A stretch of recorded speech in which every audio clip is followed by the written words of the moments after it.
Huwag kayong madalos-dalos, number 1 na sabihin ko sa inyo. Huwag kayong lumaban sa magulang nyo. Kahit sabihin man na magulang nyo, sa tingin nyo, masama.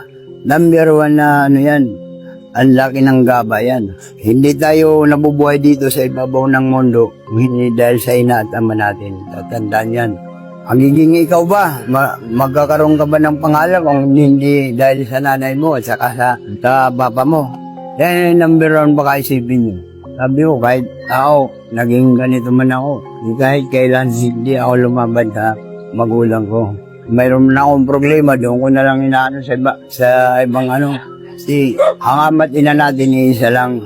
Tulad may asawa. Yung asawa pwede palitan, pero yung magulang natin isa lang yun.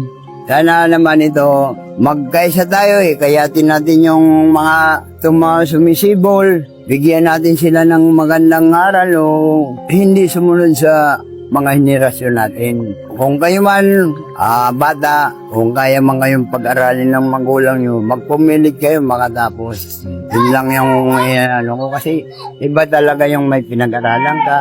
Ba yung wala, kasi pag wala kang pinag-aralan, ayun, nagpapabarkada ka sa mga hudlo mo, mapapabisyo ka sa, pero kung nakapag-aral ka, May bala ka kahit pa. may bala ka, yung pulis o ano man.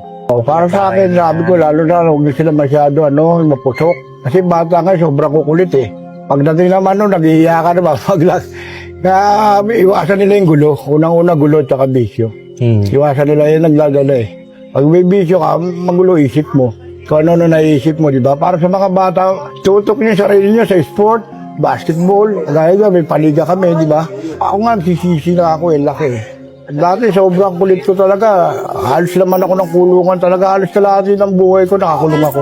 Respetuhan lang pag ano. Kasi may mga daming tato abang Kala mo, sabi ko, ibon-ibon lang yung mga tattoo nyo rito Mga isda-isda Okay lang magpatato, basta huwag kang gagawa ng kalokohan, di ba? Wala namang problema Buhay mo yan, gusto mo yan. Kalokohan, hindi na maganda yun. Pinagdaanan ko yan Di ba? Ayoko rin yan.